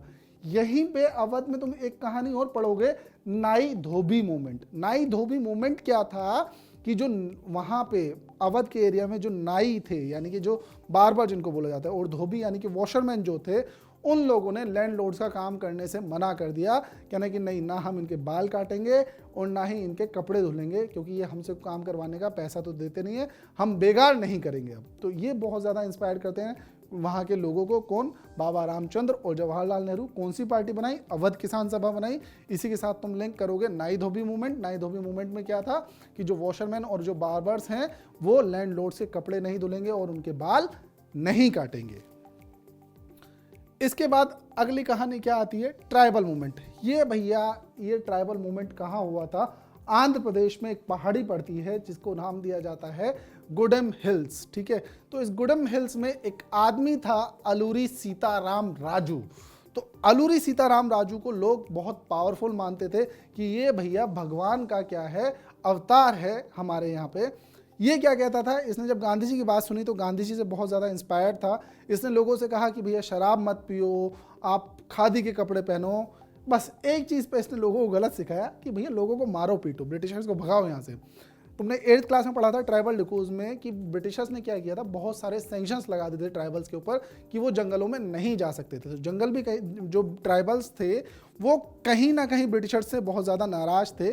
तो ब्रिटिशर्स की इस नाराज़गी का फ़ायदा उठाते हुए यहाँ पे अलूरी सीताराम राजू उन्हें भड़काता है, किसके अगेंस्ट, ब्रिटिशर्स के अगेंस्ट। मीन्स ब्रिटिशर्स भड़काना क्या था, मीन्स उन्हें गांधी जी का जो आइडिया था वो थोड़ा सा गलत तरीके से परोस दिया जाता है कि भैया इनको मारो पीटो भगाओ, ये बगैर मार पीट के नहीं भागेंगे, इनको भगाने के लिए हमें हथियार उठाने पड़ेंगे।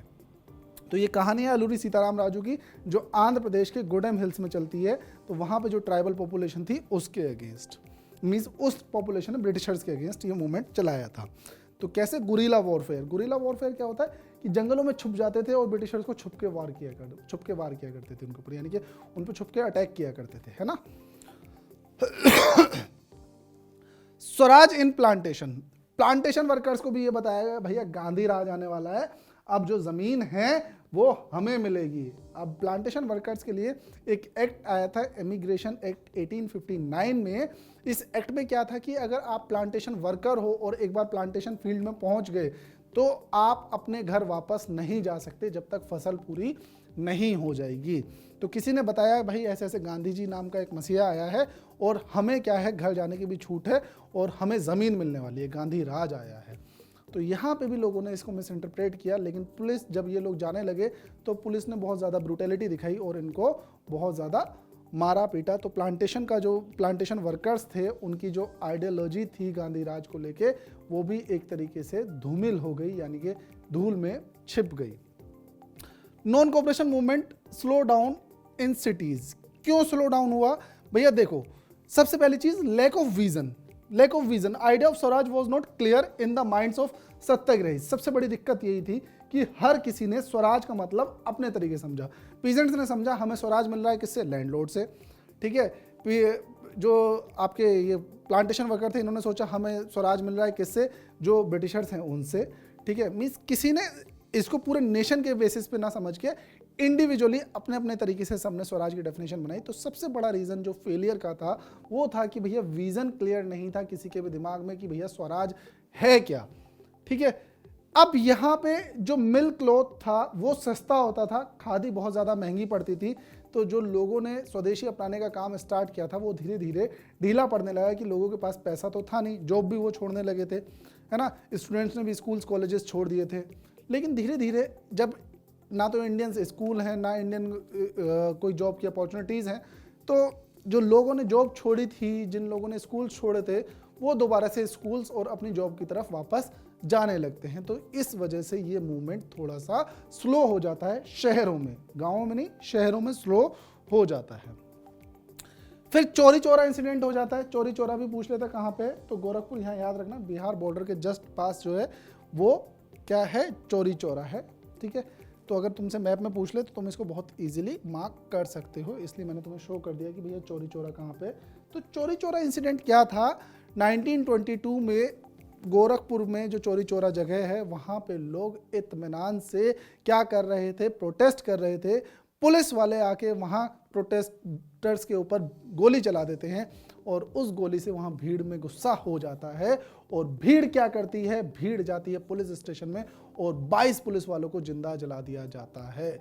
अब गांधी जी इस चौरी चौरा इंसिडेंट से बहुत आहत होते हैं और गांधी जी कहते हैं कि अभी इंडियंस किसी भी मास मूवमेंट के लिए तैयार नहीं हैं और Gandhi ji non cooperation movement को वापस ले लेते हैं।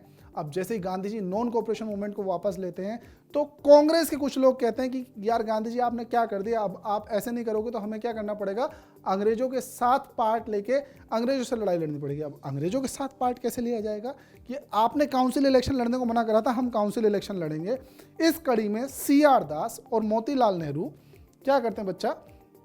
स्वराज पार्टी बना लेते हैं 1923 में और ये क्या कहते हैं? गांधी जी ने काउंसिल इलेक्शन कंटेस्ट करने को मना किया है, हम काउंसिल इलेक्शन लड़ेंगे। लगभग 140 सीटों पे इलेक्शन लड़ते हैं और उसमें से 102 सीट्स ये जीत जाते हैं काउंसिल इलेक्शन में। तो इन्होंने कहा कि भैया हम क्या करेंगे, हम ब्रिटिशर्स के साथ, ब्रिटिशर्स की गवर्नमेंट में जाकर ब्रिटिशर्स के अगेंस्ट प्रोटेस्ट करेंगे, सत्याग्रह से खाली काम नहीं चलेगा। तो स्वराज पार्टी कब बनी? 1923 में। किसने बनाई? CR दास और मोतीलाल नेहरू ने बनाई। क्यों बनाई थी? क्योंकि ये क्या चाहते थे कि हमें ब्रिटिशर से लड़ना है। तो ब्रिटिशर से कैसे लड़ सकते हैं? हम ब्रिटिशर से लड़ सकते हैं जब हम किसका पार्ट होंगे? हम पार्ट होंगे उनके गवर्नमेंट में। तो ये कितने 140 सीट्स पे इलेक्शन लड़ते हैं, लगभग 102 सीट्स ये जीत भी जाते हैं। Towards civil disobedience. अब नॉन कोऑपरेशन मूवमेंट खत्म हुआ तो जाना किसकी तरफ? हमें सिविल डिसोबीडियंस मूवमेंट की तरफ। अब सिविल डिसोबीडियंस मूवमेंट में सबसे बड़ी चीज क्या थी बच्चा? तो सिविल डिसोबीडियंस मूवमेंट में सबसे बड़ा दिक्कत थी साइमन कमीशन। ब्रिटेन में जो टोरी गवर्नमेंट है, यानी कि टोरी वहाँ के प्राइम मिनिस्टर का नाम है, वो क्या करते हैं 1927 में इंग्लैंड में एक कमीशन का फॉर्मेशन करते हैं जिसका नाम था साइमन कमीशन। क्योंकि साइमन कमीशन के जो हेड थे सर जॉन साइमन थे, तो उन्हीं के नाम पे इस कमीशन का नाम रखा जाता है साइमन कमीशन। जैसे रॉलेट एक्ट का नाम रॉलेट के नाम पे रखा गया था, तो इसीलिए उसको रॉलेट एक्ट बोला गया, इसको साइमन कमीशन। साइमन कमीशन का बेसिकली काम क्या था कि कॉन्स्टिट्यूशन सिस्टम जो है इंडिया में उसके बारे में बात करना और उसको सजेस्ट करना।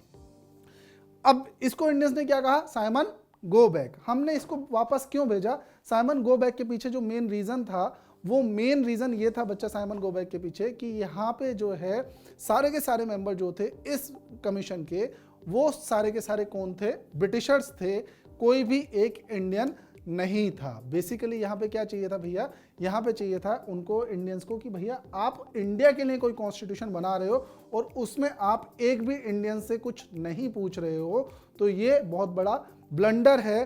तो हम क्या कहते हैं भैया, इनको काले झंडे दिखाते हैं और साइमन गो बैक की बात करते हैं। यहीं पे इसी इंसिडेंट में 1928 में लाला लाजपत राय की डेथ हो जाती है जब वो साइमन कमीशन के अगेंस्ट प्रोटेस्ट कर रहे होते हैं। अब ब्रिटिशर्स कहते हैं कि भैया अभी इंडियंस जो हैं वो इस लायक नहीं हो पाए हैं कि वो कोई कॉन्स्टिट्यूशन बना सके। अब इंडियंस के साथ एक चीज़ है भाई, हम दिल पे ले जाते हैं चीज़ों को, है ना, कुछ भी हो ना हो भाई, अब तो हम करके दिखाएंगे चाहे कैसे भी हो, है ना। वैसे हम मूड में नहीं थे करने के, लेकिन जैसे कोई कहेगा ना भाई तू ये नहीं कर सकता, अच्छा ऐसे नहीं कर सकता, देख मैं करके दिखाता हूँ।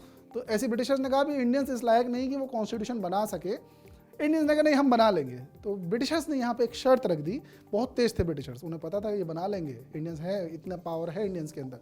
तो ब्रिटिशर्स ने एक दिमाग लगाया और उन्होंने कहा कि ठीक है आप कॉन्स्टिट्यूशन बनाओ और उसे अगर इंडिया में जितनी भी पॉलिटिकल पार्टीज हैं वो एक्सेप्ट कर लेंगी तो हम क्या करेंगे, उस कॉन्स्टिट्यूशन को इम्प्लीमेंट कर देंगे। अब यहाँ पे तो कहानी खराब हो गई, क्योंकि ब्रिटिशर्स को पता था मुस्लिम लीग को क्या चाहिए, पाकिस्तान चाहिए, और मुस्लिम लीग को पाकिस्तान चाहिए, तो जाहिर सी बात है मुस्लिम लीग तो हाँ नहीं करने वाली। तो 1928 में मोतीलाल नेहरू एक कहानी, एक किताब या एक संविधान लिखते हैं जिसका नाम था नेहरू रिपोर्ट, जिसको सारी पार्टीज एक्सेप्ट कर लेती हैं, सिर्फ एक पार्टी को छोड़कर जिसका नाम था मुस्लिम लीग। तो यहाँ पे ब्रिटिशर्स कहते हैं कि भैया देख लो, हमने तो कहा था, तो अभी आप नहीं कर सकते हो यहाँ पे। इसके बाद साइमन कमीशन ने इंडियंस को खुश करने के लिए 1929 में इरविन, लॉर्ड इरविन कौन है, लॉर्ड इरविन है इंडिया के वाइस रॉय। इन्होंने क्या कहा, इंडियंस को एक चीज ऑफर की कि भैया मैं आपको डोमिनियन स्टेटस ऑफर कर रहा हूं। अब डोमिनियन स्टेटस क्या था, डोमिनियन स्टेटस का मतलब रूलर तो इंडियन होगा, इंडिया पे रूल करने वाला रूलर तो इंडियन होगा, लेकिन हेड कौन होगी, क्वीन ऑफ ब्रिटेन जो है, वो क्राउन ऑफ ब्रिटेन जो है वो क्या होगा, इंडिया का हेड होगा। अब यहाँ पे कुछ यंग लीडर्स थे जैसे जवाहरलाल नेहरू और सुभाष चंद्र बोस, वो इस आइडिया से खुश नहीं थे। तो 1929 में कांग्रेस का लाहौर सेशन आता है और जहाँ पे डिमांड स्टार्ट हो जाती है पूर्ण स्वराज की। पूर्ण स्वराज का मतलब क्या कि रूलर भी इंडियन होगा और कंट्री का हेड भी इंडियन होगा, यानी कि अब हम कैसे बनेंगे, सॉवरेन बनेंगे, अब हम ब्रिटिशर्स के ऊपर डिपेंडेंट नहीं रहेंगे। तो जो इरविन का जो पैतरा था इंडियंस को खुश करने का, वो फेल हो जाता है और महात्मा गांधी नहीं, जवाहरलाल नेहरू यहाँ पे अनाउंस कर देते कि भैया हम 26 जनवरी 1930 को इंडिपेंडेंस डे के तरीके से सेलिब्रेट करेंगे, अपना झंडा फहराएंगे और इस दिन हम अपना पहला इंडिपेंडेंस डे सेलिब्रेट करेंगे। क्यों, क्योंकि इस दिन हमने किस चीज़ की डिमांड की है, हमने डिमांड की है पूर्ण स्वराज के लिए, और पूर्ण स्वराज के रूप में हमने इसको स्वतंत्रता दिवस के रूप में मनाएंगे। तो इसी दिन को याद रखने के लिए, आज़ाद तो हमें 15 अगस्त 1947 को कर गए थे अंग्रेज, हमें पावर्स दे दी थी, लेकिन कहीं ना कहीं ये था कि इस दिन को भी याद रखना है, तो इसका हैप्पी बर्थडे मनाने के लिए हमने 26 जनवरी 1930 को और 26 जनवरी 1950 को इंडियन कॉन्स्टिट्यूशन को इम्प्लीमेंट किया है ना। इसी इंडिपेंडेंस डे का हैप्पी बर्थडे मनाते हैं वो हमारे साल, ठीक है। इसके बाद civil disobedience movement, Gandhi ji क्या करते हैं, 31 जनवरी 1930 को, ये गांधी जी है, ये इरविन है, और यहाँ क्या चल रही है, पार्टी नहीं चल रही है, ठीक है, सिविल डिसोबीडियंस मूवमेंट चलने वाला है, ठीक है। तो यहाँ पे सिविल डिसोबीडियंस मूवमेंट में गांधी जी क्या करते हैं, गांधी जी एक लेटर लिखते हैं, अल्टीमेटम लिखते हुए कि भैया देखो, अगर आपने 11 मार्च तक मेरी बात नहीं मानी तो मैं एक ऑल इंडिया लेवल पे एक प्रोटेस्ट स्टार्ट करूंगा जिसका नाम होगा सिविल डिसओबीडियंस मूवमेंट। तो यहाँ पे सिविल डिसओबीडियंस मूवमेंट स्टार्ट करने के लिए गांधी जी ने अल्टीमेटम तो दिया। अब अंग्रेज तो ढीठ थे, मानने वाले तो थे नहीं, तो गांधी जी 12 मार्च को क्या स्टार्ट कर देते हैं, सिविल डिसओबीडियंस मूवमेंट स्टार्ट कर देते हैं। सिविल डिसओबीडियंस में क्या था कि हम ब्रिटिशर्स के बनाए हुए लॉज को तोड़ेंगे। तो वो सबसे पहले डिसाइड करते हैं कि भैया हम सबसे पहले नमक कानून को तोड़ेंगे। नमक फ्री में बनती है, समुद्र से बनती है, ब्रिटिशर्स उस पर टैक्स लगाते हैं जो उन्हें नहीं लगाना चाहिए, और इंडियन से टैक्स लिया जाता है, और वो ज़रूरत से ज़्यादा टैक्स लिया जाता है, जबकि नमक हर कोई फ्री में बना सकता है। तो यहाँ पे इनके ब्रिटिशर्स के चक्कर में गरीब आदमियों को नमक नहीं मिलती।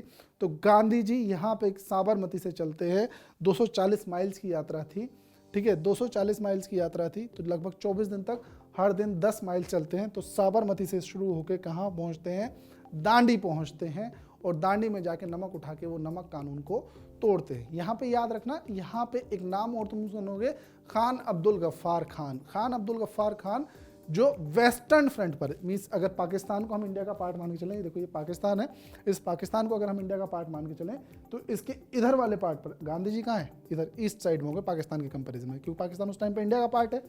तो इस पार्ट पर गांधी जी चला रहे थे दांडी, और यहाँ पे दूसरी साइड जो था खान अब्दुल गफ्फार खान, जिसकी वजह से उनको नाम दिया जाता है क्या, फ्रंटियर गांधी।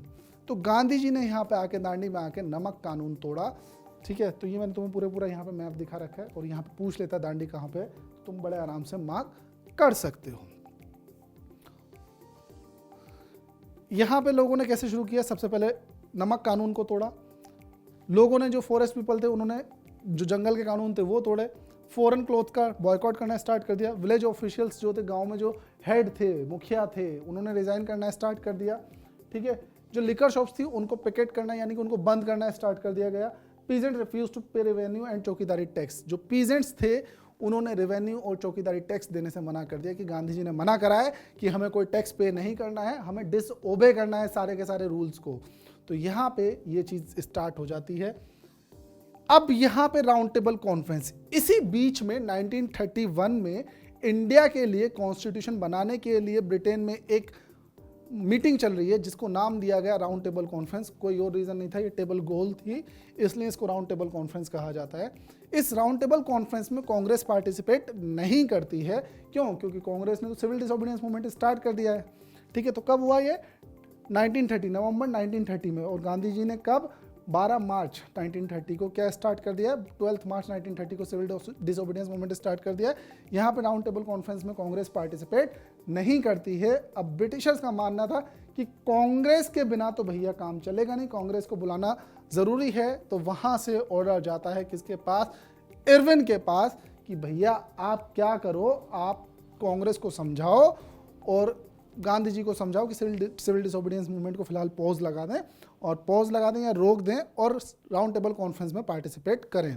तो गांधी और इरविन के बीच में एक पैक्ट साइन होता है, जिसका मेन बेसिकली क्या क्या पॉइंट थे। एक तो गांधी जी से कहा गया कि आप सिविल डिसोबीडियंस मूवमेंट को क्या कर दो, डिसकंटिन्यू कर दो, यानी कि रोक दो उसको। आईएनसी यानी कि कांग्रेस से कहो कि वो सेकेंड राउंड टेबल कॉन्फ्रेंस में पार्टिसिपेट करे, ठीक है। और गांधी जी ने क्या कहा कि भैया आप सारे के सारे पॉलिटिकल प्रिजनर्स को रिलीज कर दो। तो यहाँ पे ये बात मान ली जाती है, और गांधी जी पहुँच जाते हैं सीधा हवाई जहाज से, नहीं पानी के जहाज से, हवाई जहाज से नहीं, कहाँ पहुँच जाते हैं, राउंड टेबल कॉन्फ्रेंस अटेंड करने, कहाँ पे, इंग्लैंड में। तो सेकेंड राउंड टेबल कॉन्फ्रेंस में गांधी जी जाते हैं, लेकिन किसी कारणवश उस राउंड टेबल कॉन्फ्रेंस को वो बीच में ही छोड़ के आ जाते हैं। क्यों छोड़ के आ जाते हैं उसको भी आगे पढ़ेंगे, ठीक है। 1931 से सितंबर 1931 से दिसंबर 1931 तक कौन सी चलती है, सेकेंड राउंड टेबल कॉन्फ्रेंस चलती है। गांधी जी इसी बीच में वापस आते हैं और इंडिया में सिविल डिसोबीडियंस मूवमेंट को स्टार्ट कर देते हैं 1931 में।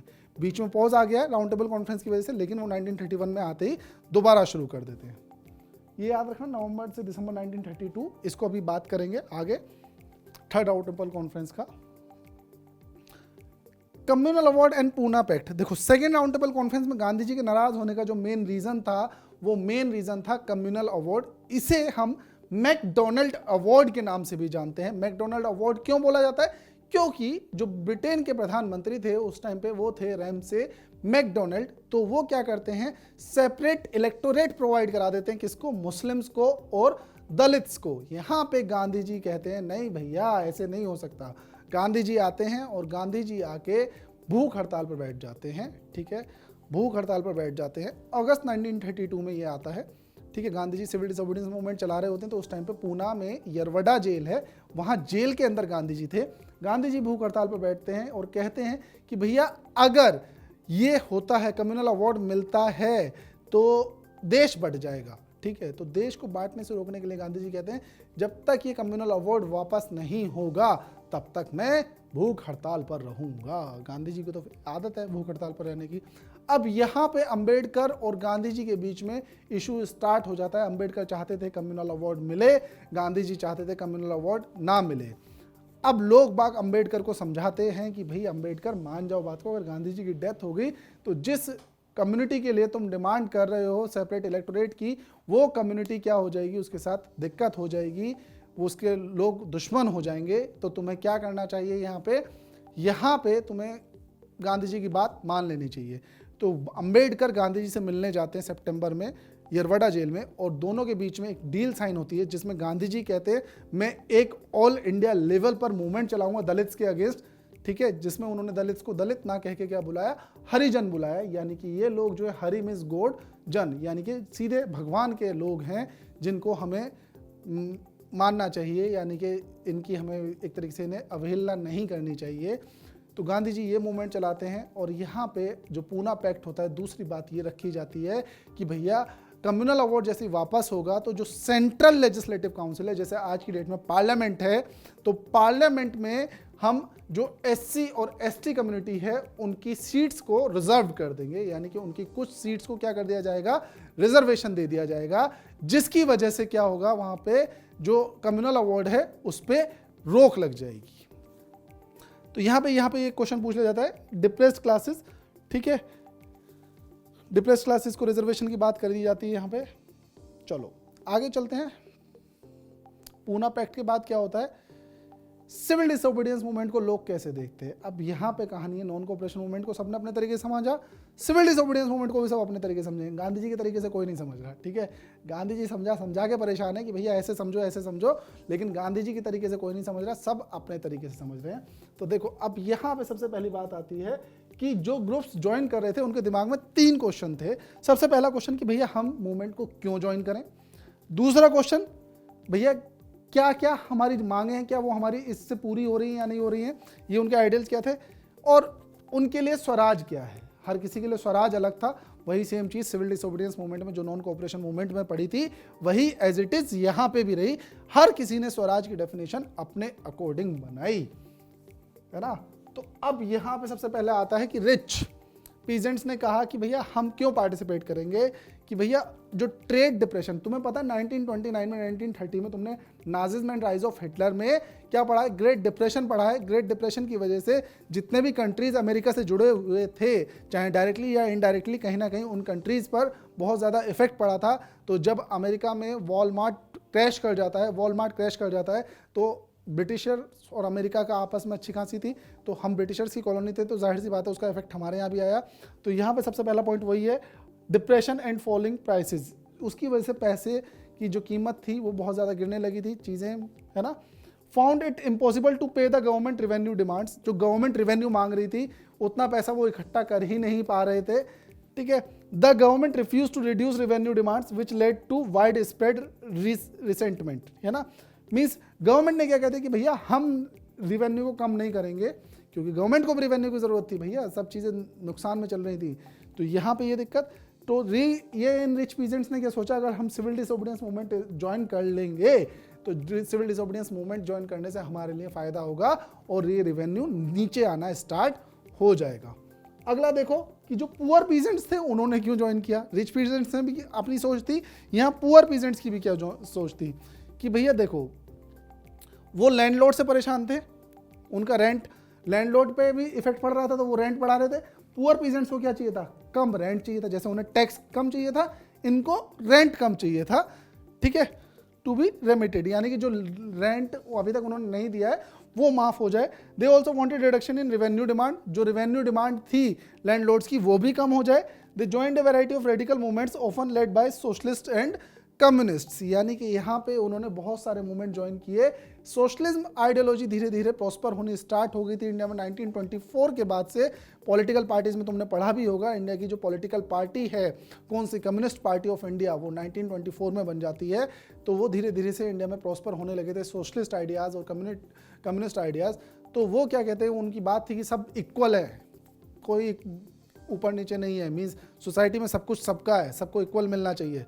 तो इन चीज़ों से वो इन्फ्लुएंस होने लगे थे। तो वो भी कहीं ना कहीं सिविल डिसोबीडियंस मूवमेंट को इसलिए सपोर्ट करना चाहते थे कि भैया हमारा रेंट कम हो जाएगा, ये सब चीज़ें थी।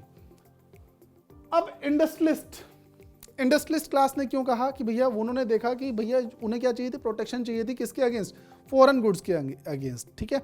इसीलिए 1922 में उन्होंने क्या बना लिया, Indian industrial and commercial Congress बना ली, और फेडरेशन जिसको हम फिक्की बोलते हैं वो बना दिया 1927 में, ठीक है।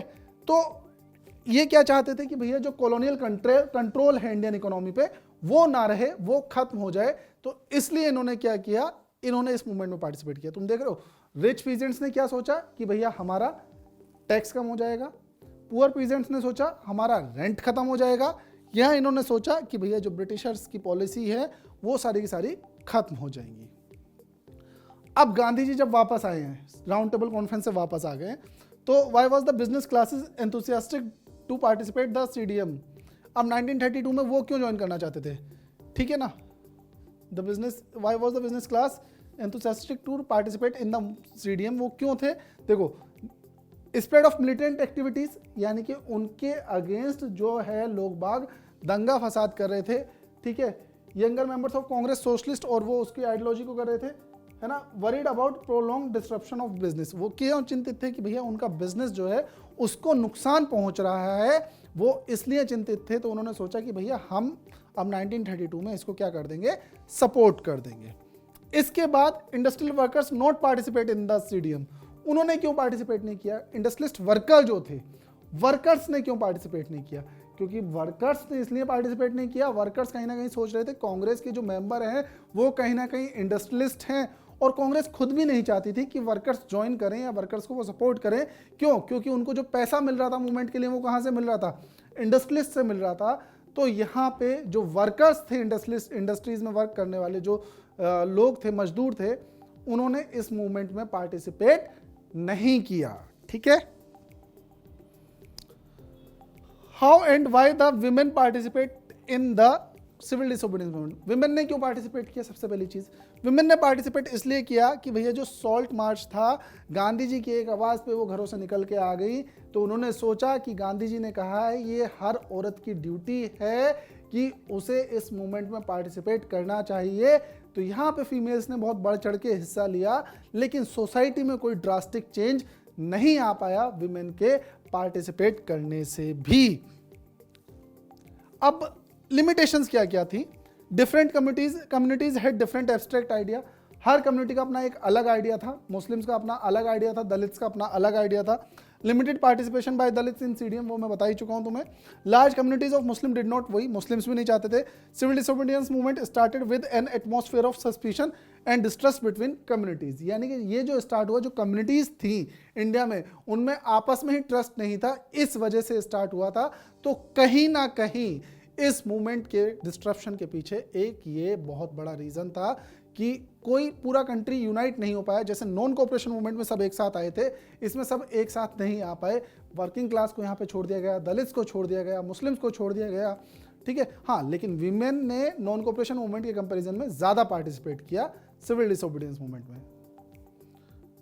The sense of collective belongingness, अब देखो यहां पे आता है सेंस ऑफ कलेक्टिव बिलोंगिंगनेस क्या कहती है कि भैया देखो कुछ प्रिंट और सिंबल्स बनाए जाएंगे, हिस्ट्री के बारे में बताया जाएगा, फोक टेल और फोक डांस के बारे में बताया, उसके थ्रू हिस्ट्री को बताया जाएगा, national anthem, language, culture, songs. भाई देखो कलेक्टिव बिलोंगिंगनेस, यूनाइटेड स्ट्रगल है इंडिपेंडेंस के लिए, सबके अंदर एक भावना आएगी, ठीक है, तभी तो कंट्री इंडिपेंडेंट हो पाएगा। तो इसके लिए हमने किसका सहारा लिया, इसके लिए सहारा लिया गया डिफरेंट सिंबल्स का। जैसे अभिनंद्रनाथ टैगोर ने ये भारत माता की इमेज बनाई, वंदे मातरम लिखा बंकिम चंद्र चटर्जी ने। तो ये कुछ चीज़ें थी जो इंडिया को यूनाइट करने के बारे में थी। फिर देखो यार एक चीज़ और तुम मानोगे कि जो हमारा नेशनल फ्लैग है किसी भी कंट्री का नेशनल फ्लैग होता है तो उसे देख के एक अलग ही फीलिंग आती है। तो वही सेम चीज़ कि नेशनल फ्लैग को भी डिज़ाइन किया गया। तो ये कुछ नेशनल फ्लैग्स हैं जो डिज़ाइन किए गए हैं। इंडिया का पहला नेशनल फ्लैग ये वंदे मातरम वाला भीखाजी कामा ने बनाया था। फिर बहुत सारे नेशनल फ्लैग बनाए गए थे, ठीक है। इसमें 1 2 3 4 5 6 7 8 लोटस है। तो 8 कमल के फूल हैं। इनका मतलब क्या था कि इंडिया में उस टाइम पे कितने प्रोविंसेस थे, 8 प्रोविंसेस हुआ करते थे, उनको डिनोट कर रहा है, ठीक है। फिर आज का मॉडर्न फ्लैग हमें पता ही है। तो ये जो है कलेक्टिव बिलोंगिंगनेस के लिए हमने ये सारे के सारे काम किए थे। तो उम्मीद करता हूं कि चैप्टर में मजा आया होगा तुम लोगों को। तो इस चैप्टर के साथ साथ तुम्हें नोट्स फिर से बता रहा हूं डिस्क्रिप्शन बॉक्स में मिलेंगे। तो वो डिस्क्रिप्शन बॉक्स में जो नोट्स हैं उनको पढ़ लो, तुम्हें चैप्टर पूरे का पूरा समझ में आ जाएगा। और क्या करना है, नंबर पूरे आने भाई, देख लेना तुम चाहे। चलो फिर मिलते हैं नेक्स्ट क्लास में।